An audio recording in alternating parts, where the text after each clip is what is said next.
Etawah live में आपका स्वागत है। मैं राजेंद्र सोनी एक बार फिर हाजिर हूं आम जन से लेकर राजनीति और क्षेत्र की विभिन्न घटनाओं के साथ। पक्ष न विपक्ष, सिर्फ निष्पक्ष। डीएलएफ अंकुर विहार इलाके में विजय विहार अंडरपास पर हुई हत्या को लेकर लगे आरोपों को प्रेस वार्ता में नकारते हुए वार्ड संख्या 1 के पार्षद आदर्श कुमार ने कहा कि हमारे यहाँ पुलिस आम जन की मददगार नहीं बल्कि दबंग की भूमिका में नजर आ रही है। गौरतलब हो कि लोनी के अंकुर विहार थाना क्षेत्र में विजय विहार अंडरपास पर एक युवक आफताब की चाकू से गोदकर हत्या की जाती है। पुलिसिया कार्रवाई से संतुष्ट मृतक के परिजन कुछ लोगों के साथ सड़क पर धरना देने की कोशिश करते, परंतु थाना प्रभारी को ये सब नागवार गुजरा और प्रभारी महोदय ने महिलाओं के बीच अश्लील गालियों का आदान प्रदान करते हुए दिल्ली देहरादून एक्सप्रेसवे पर धरना देने वाले प्रदर्शनकारियों को खदेड़ना शुरू कर दिया। इस हत्या को लेकर पुलिस प्रशासन पर भी आरोप लगाए जाते हैं। हालांकि पुलिस द्वारा हत्या करने वाले आरोपियों को गिरफ्तार कर लिया जाता है, लेकिन मृतक युवक के परिजन संतुष्ट नहीं होते। इस घटना को लेकर लोनी विधायक नंदकिशोर गुर्जर भी संज्ञान में लेते हुए पुलिस आयुक्त को एक पत्र जारी करते हैं, जिससे पता चलता है कि जिस युवक की हत्या की गई थी उस परिवार पर कई मुकदमे दर्ज हैं। वो आपराधिक किस्म का परिवार था। सशक्त आवाज इसकी पुष्टि नहीं करता। लोनी विधायक नंदकिशोर गुर्जर द्वारा लिखे गए पत्र के आधार पर हम ये जानकारी दर्शकों से साझा कर रहे हैं। इस प्रकरण को लेकर वार्ड संख्या 1 के सभासद आदर्श कुमार पर शांति भंग करने का आरोप लगता है और पुलिस प्रशासन द्वारा सभासद पर मुकदमा दर्ज हो जाता है, जिसको लेकर जहां वार्ड नंबर 1 के सभासद आदर्श कुमार द्वारा एक प्रेस वार्ता में अपने ऊपर लगाए मुकदमे को फर्जी बताते हुए अंकुर विहार थाना प्रभारी योगेंद्र पवार पर फर्जी मुकदमा दर्ज करने का आरोप लगाया जाता है, तो वहीं दूसरी तरफ आदर्श कुमार द्वारा प्रेस कॉन्फ्रेंस में खुलासा किया जाता है कि पुलिस ने मुकदमा दर्ज करने से पहले ही मृतक के परिवार को दबाव में लेने के लिए कुछ लोगों को गिरफ्तार किया था। यहाँ पर यह भी जरूरी है कि बिना अनुमति के आप परिवहन व्यवस्था बाधित नहीं कर सकते। यदि आप ऐसा करते हैं तो आप कानूनन अपराधी हैं। लेकिन कुछ समय पूर्व ट्रोनिका सिटी इलाके में इसी हाईवे पर जब हत्या प्रकरण को लेकर सड़क बाधित की गई थी तो वहां पुलिस प्रशासन द्वारा लोगों को समझाने का प्रयास किया गया था। 14 जून को हुए प्रदर्शन में पुलिस द्वारा कार्रवाई करने की बातें सामने आ रही हैं, जो आरोप वार्ड नंबर 1 के सभासद आदर्श कुमार द्वारा लगाए जा रहे हैं। हम इसकी पुष्टि नहीं करते और ये जांच का विषय भी है। क्या कहा सभासद आदर्श कुमार ने, सुनिए उन्हीं की जुबानी।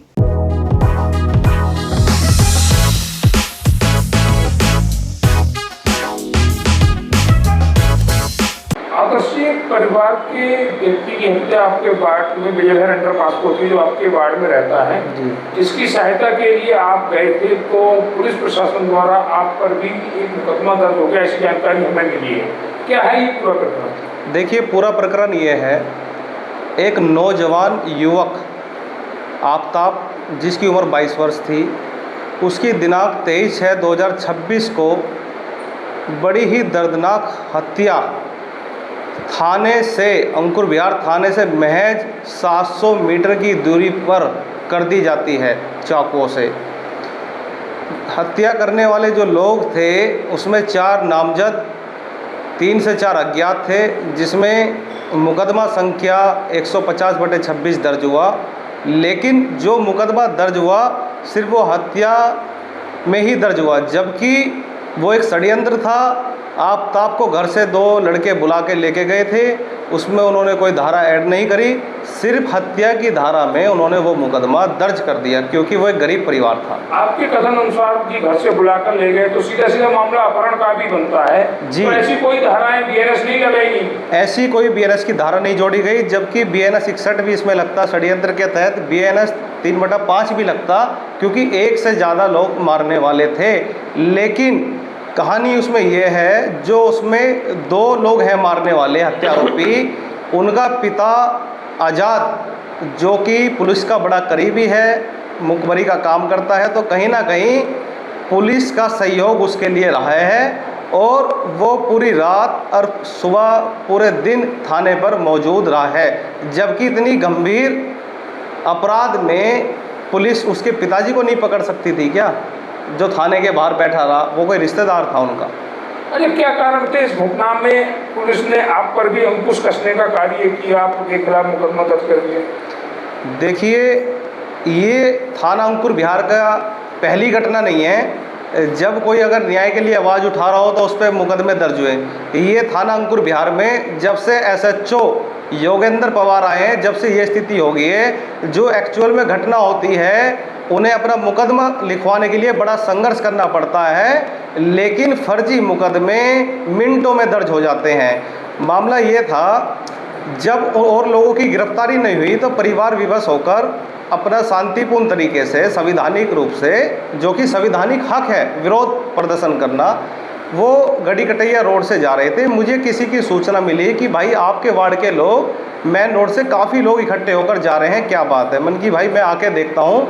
तो जब मैं वहाँ पर पहुँचा तो विरोध प्रदर्शन करने जब लोग जा रहे थे तो उन्हें बीच रास्ते में ही पुलिस ने रोक लिया। जब अधिकतर उसमें महिलाएं थी तो थाना अंकुर विहार प्रभारी योगेंद्र पवार जी ने महिलाओं के साथ माँ बहन की बद्दी बद्दी गालियाँ दी, उनको धक्का दिया और लाठीचार्ज किया।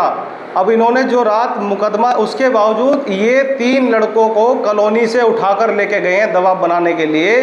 परिवार पर दबाव ये बनाया कि उन 3 लोगों को हम जब छोड़ेंगे जब तुम लोग इसका अंतिम संस्कार कर दोगे। क्या ज़बरदस्ती इस तरीके से है, लोगों के अधिकारों का हनन करके तुम संविधान से बड़े हो गए, इस तरीके से तुम अंतिम संस्कार कराओगे? क्या अपने अधिकार की आवाज़ उठाना कोई कानूनी अपराध है? क्या संविधान में नहीं है? संविधान अनुच्छेद 19 में नहीं है क्या? आपके कथन अनुसार ऐसा लग रहा है जिससे अंकुर विहार थाना प्रभारी अभिव्यक्ति की आज़ादी पर भी पहरा लगाने पर तुले हुए। बिल्कुल, जब से ये आए हैं योगेंद्र पवार इस थाने में, आप रिकॉर्ड निकलवाइए, तकरीबन अब तक कम से कम 150 फर्जी मुकदमे दर्ज किए गए हैं लोगों पर। मैं आपको पूर्व की एक घटना बताऊं, मेरे वार्ड के, मेरे ही गांव की एक बहन बेटी हमारी निशा जाटव, उसके साथ रेप होता है। उसे अपनी FIR दर्ज कराने के लिए उसके पास साक्ष्य थे, लेकिन उसके बावजूद भी उसको 20 दिन तक भटकना पड़ा। SC आयोग जाना पड़ा 2 दिन, जब जाकर FIR दर्ज हुई। लेकिन फर्जी मुकदमे तो अंकुर विहार थाने में मिनटों में लिख जाते हैं। आप यहाँ पर प्रेस कॉन्फ्रेंस कर रहे हैं, एक मुकदमा आप पर पहले ही दर्ज हो चुका है, आप उसे कह रहे हैं कि ये फर्जी मुकदमा है। क्या अब ये निश्चित नहीं है कि आपके खिलाफ एक मुकदमा और भी लिख जाए? देखिए, अगर मुझे किसी पीड़ित की न्याय की आवाज़ उठाने के लिए अगर ऐसे फर्जी मुकदमे झेलने होंगे तो मैं ऐसे 10 मुकदमे झेलने के लिए तैयार हूँ, मैं जेल जाने के लिए तैयार हूँ। लेकिन लोनी क्या, अगर प्रदेश देश में अगर किसी पीड़ित को मेरी ज़रूरत पड़ेगी तो मैं उसकी न्याय की लड़ाई लड़ूंगा, और पूर्व में भी लड़ता हुआ आया हूँ। मैं आपको बताऊँगा कि किस प्रकार इन्होंने फर्जी ये मुकदमा लिखा है। इन्होंने जो ये रात मुकदमा लिखा है 11:56 पे, जबकि मुकदमा लिखने से पूर्व ये 3 लोगों को कॉलोनी से गिरफ्तार करके ले गए थे ज़बरदस्ती, और ज़बरदस्ती ये CCTV कैमरे में वहाँ आ रहे थे। तो बिना वर्दी के वहाँ 2-3 लोग गए और उन्होंने ज़बरदस्ती वहाँ पर CCTV की वीडियो डिलीट कराई। ये मुकदमा है 151/26। इन्होंने इसमें लिखा है तहरीर में कि उपरोक्त लोगों द्वारा ये कृत्य जानबूझकर किया गया, जिससे लगभग 2 से 3 घंटे तक रोड बाधित होकर जाम लग गया। अगर 2 से 3 घंटे जाम लगता तो वो जाम खजूरी तक लग जाता। जबकि मेरी फेसबुक लाइव वीडियो सबसे बड़ी साक्ष्य है कि पूरी जो घटना थी, विरोध प्रदर्शन करने जा रहे थे, बीच में ही रोक लिया गया, कोई जाम नहीं लगाया गया, बीच में ही रोककर लोगों के साथ बदतमीजी की गई। आपने वीडियो देखी होगी। हम खुद घटनास्थल पर मौजूद थे और हमने देखा 3 से 4 मिनट का ये सारा खेल था, जिसको लेकर पुलिस तुरंत एक्शन में आई थी और पुलिस ने भीड़ को तितर-बितर कर दिया था। ये मैं आपको दिखाना चाहूँगा मीडिया के माध्यम से। मैं लोनी की व प्रदेश की जनता को दिखाना चाहूँगा कि थाना अंकुर विहार पुलिस किस तरीके से देख, ये जाते समय की है, आप दिखाइए। ये लाइव है, इसमें कोई एडिटिंग नहीं हो सकती, कोई AI नहीं आ सकता।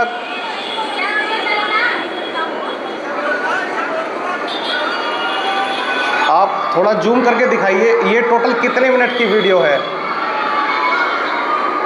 मैं इसको लास्ट में कटिंग करके आपको दिखा देता हूँ थोड़ा सा।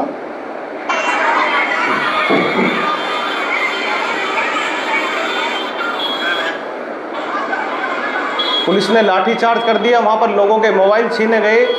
ये इन्होंने यहाँ लाठी चार्ज कर दिया जिससे लोग इधर उधर हो गए। ये कुछ वीडियो अंकुर विहार थाना प्रभारी की वायरल हो रही है जिसमें वह महिलाओं के साथ अभद्रता करते दिख रहे हैं, एक निहत्थे व्यक्ति के साथ हाथापाई करते दिख रहे हैं। क्या ये सब कुछ सच है? नहीं, व्यक्ति के साथ नहीं करी, उन्होंने महिला के साथ करी है। और एक चीज़ आप उस वीडियो में नोटिस करना, एक किन्नर समाज की वहाँ पर मौजूद थी, एक उनके साथ भी गाली गलौज अभद्र व्यवहार किया गया। और अगर ये सोच रहे हैं कि सब प्रथम यही हैं, हालांकि ये कहते हैं कि मेरी अधिकारियों से बहुत अच्छी साठगांठ है, मैं यहाँ पर कुछ भी कर लूँ, मेरा कुछ नहीं हो सकता, लेकिन ऐसा नहीं है।